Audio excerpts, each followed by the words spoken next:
وَإِذَا الرُّسُلُ أُقِّتَتْ, and time is appointed for the prophets. This is a mention of the real horror to which all other horrors are mentioned as a prelude. The purpose of fixing a time for the appearance of the prophets shows that they, while presenting themselves before the Almighty at an appointed time and in the presence of their people, should tell whether they fulfilled their responsibility of inzar or not. If they did, what was the response of their people?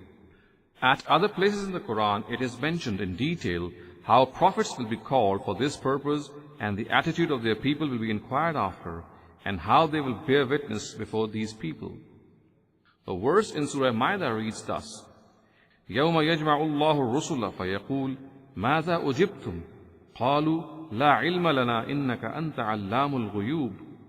Or, one day God will gather all the messengers and ask them, how were you received? They will reply, we have no knowledge. You alone know what is hidden. Surah number 5, verse 109. Readers can look up its tafsir. Here the reference is precisely the same. On that day, the case of the prophets and their people will be given a hearing. The Almighty will appoint a day for the appearance of the prophets, and their respective people will also be summoned. More details can be seen in the following verse. فَلَنَسْأَلَنَّ الَّذِينَ أُرْسِلَ إِلَيْهِمْ وَلَنَسْأَلَنَّ الْمُرْسَلِينَ فَلَنَقُصَّنَّ عَلَيْهِمْ بِعِلْمٍ وَمَا كُنَّا غَائِبِينَ. We will surely question those to whom the messengers were sent, and we will question the messengers themselves. With knowledge we will recount to them what they have done, for we were never away from them. Surah number 7, verses 6 and 7. The word uqqitat is actually a changed form of wuqqitat. In the Arabic language, such changes in the morphological structure of a word are customary. The expression ar-rusulu uqqitat means that time will be appointed for the prophets. This is similar to the expression abghini khadima, which is actually abghili khadima. لِأَيِّ يَوْمٍ أُجِّلَتْ لِيَوْمِ الْفَصْلِ. For what day were they deferred? For the day of judgment. When the discourse reached a point in which the day of judgment was alluded to, the question mentioned in this verse was posed to the disbelievers. The question being, have they understood the great day for which the appearance of the prophets has been deferred? The Qur'an itself then answers this question by saying that they should take note that this appearance was deferred for the day when judgment shall be passed. وَمَا أَدْرَاكَ مَا يَوْمُ الْفَصْلِ. And what do you know what this day of judgment is? This style of discourse is meant to express the awe and greatness of something, as has been explained at a number of places in this tafsir. Just as the question raised in the previous verses highlights the eminence of the day of judgment, the question raised in this verse highlights the eminence of the judgment which shall be passed on that day. It is like a reminder of that day's greatness. وَيْلٌ يَوْمَئِذٍ لِلْمُكَذِّبِينَ. Devastation shall on that day be upon those who deny. The verse depicts the result of the judgment which will be passed on that day for disbelievers. This verse, as I have indicated earlier, has been repeated in this surah many times, and in spite of having a deep connection with its previous verse, has an independent status. Some people have regarded it to be the answer to the condition stated earlier. However, this opinion is against linguistic principles of Arabic. Had this been the case, this verse should have begun with the particle fa. Thus, for example, in Surah Muddassir it is said, فَإِذَا نُقِرَ فِي النَّاقُورِ فَذَلِكَ يَوْمَئِذٍ يَوْمٌ عَسِيرٌ. Similarly, the words in Surah Tur are, يَوْمَ تَمُورُ السَّمَاءُ مَوْرًا وَتَسِيرُ الْجِبَالُ السَّيْرًا فَوَيْلٌ يَوْمَئِذٍ لِلْمُكَذِّبِينَ. I have explained this principle because it would be erroneous to interpret this sentence by regarding it to be an answer to the conditional sentences. Here, actually an ellipsis of the answer has occurred, just as it has occurred in the following verses. إِذَا السَّمَاءُ انشَقَّتْ وَأَذِنَتْ لِرَبِّهَا وَحُقَّتْ وَإِذَا الْأَرْضُ مُدَّتْ وَأَلْقَتْ مَا فِيهَا وَتَخَلَّتْ وَأَذِنَتْ لِرَبِّهَا وَحُقَّتْ يَا أَيُّهَا الْإِنسَانِ إِنَّكَ كَادِحٌ إِلَىٰ رَبِّكَ قَدْحًا فَمُلَاقِيهِ. Surah number 84, verses 1 to 6. As a result of this ellipsis, The verse has become so comprehensive that it occurs at the end of each paragraph of this surah and at each instance has a specific status. Alam nuhlikil awwaleen thumma nutbi'uhumul akhirin kadhalika naf'alu bil mujrimin wailun yawma idhil lil mukaththibin. Have we not destroyed those before them? Then have we not continued to put their successes behind them? Thus do we deal with criminals. Devastation shall on that day be upon those who deny. This is a historical corroboration of the promise mentioned earlier by the words, what you are being threatened with is certain to come. The reference obviously is to the people of Noah, sallallahu alaihi wasallam, to the Ad and to the Thamud, and to nations of other prophets who followed them, the details of whom are found at other places in the Qur'an. These include the people of Lot, sallallahu alaihi wasallam, Midian, and the people of the Pharaoh. The implication is that when history bears witness to the fact that the Almighty destroyed all nations which denied the warnings of their respective messengers, then will His practice change today for these criminals who are following the ways of their predecessors?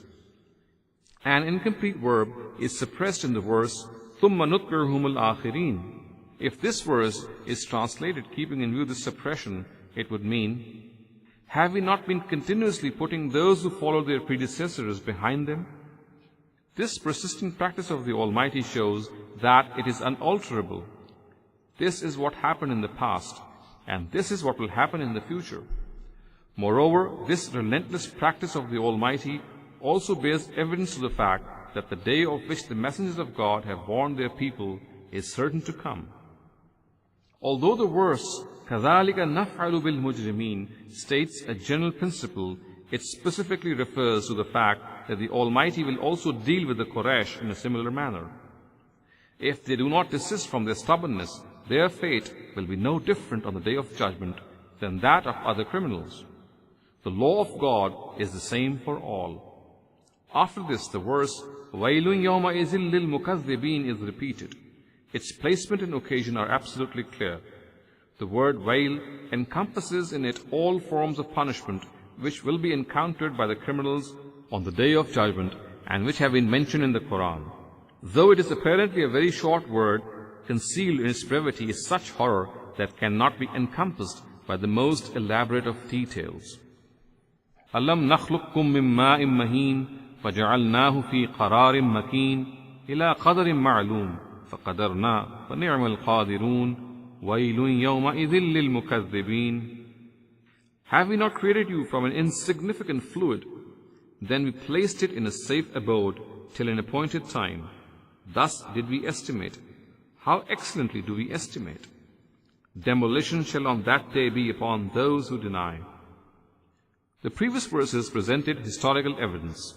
These verses present evidence drawn from the creation of man. The Qur'an draws evidence on the Day of Judgment from the creation of man in various ways, some of which are: A. By referring to man's creation from mud and from a drop of fluid, evidence is drawn on the fact that the Day of Judgment is a possible phenomenon.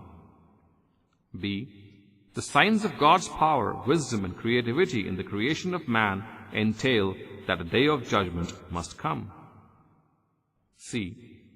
The tremendous system of man's sustenance elaborately set up by the Almighty also entails that a Day of Judgment must come. D. The innate awareness about good and evil found in a person bears evidence that a Day of Judgment must come. Although all these arguments are found at various places in the whole corpus of the Qur'an, if one takes a look at Surah Qiyamah and Surah Dahr, all these arguments will be found in them, and one may not need to look in other places. The verses, أَلَمْ نَخْلُقكُّم مِّن مَّاءٍ مَّهِينٍ فَجَعَلْنَاهُ فِي قَرَارٍ مَّكِينٍ إِلَى قَدَرٍ مَّعْلُومٍ, answer an objection raised by the rejectors of the Day of Judgment. They express their wonder at being created again once their bones decay and decompose into nothingness. The implication is that when no one can deny such an obvious reality as man being created from an insignificant fluid, then how can it be impossible for God to recreate man once he dies and his body also crumbles into dust? The word maheen means insignificant and frivolous. This word points to the fact that man has not been created from something rare and uncommon, so that recreating him becomes a difficult task. He is created from a trivial and ordinary thing found in abundance in nature. The second objective of using this word is to show that the God, whose profound and matchless power can create a human being from a fluid, is not powerless to recreate him. The verse فَجَعَلْنَاهُ فِي قَرَارٍ مَكِينٍ refers to the amazing changes which come about in the fluid as it passes through various stages and reaches its culmination.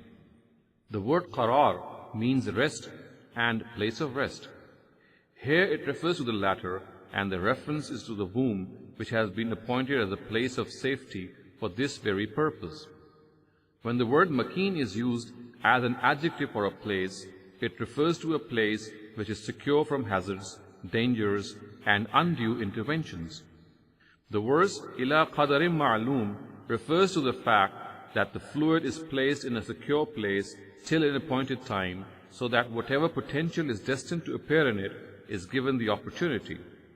It is then God's power and might which brings it out from this place once this time expires. In the verse فَقَدَرْنَا فَنِعْمَ الْقَادِرُونَ, the first word is from qadara and the second is from qudra. After directing attention to the various signs and manifestation of God's power, it is said that man should see what miracles and wonders have been worked by God and how great and grand His power is. The implication is that when such great signs of God's power and creativity are evident in man's creation, then it is not impossible for Him to recreate man. After this, a recurring verse, وَيْلٌ يَوْمَئِذٍ لِلْمُكَذِّبِينَ, is meant to dispel their doubts about being recreated. Their own creation is enough to dismiss this rejection. This they shall one day witness with their own eyes, and on that day devastation shall be on those who deny. In Surah Safat, the words are, فَإِنَّمَا هِيَ زَجْرَةٌ وَاحِدَةٌ فَإِذَا هُمْ يَنْظُرُونَ وَقَالُوا يَا وَيْلَنَا هَذَا يَوْمُ الدِّينِ هَذَا يَوْمُ الْفَصْلِ الَّذِي كُنْتُمْ بِهِ تُكَذِّبُونَ. It shall be just one blast, when they shall suddenly see around and shall say, Woe betide us! This is the day of judgment, which you had been denying.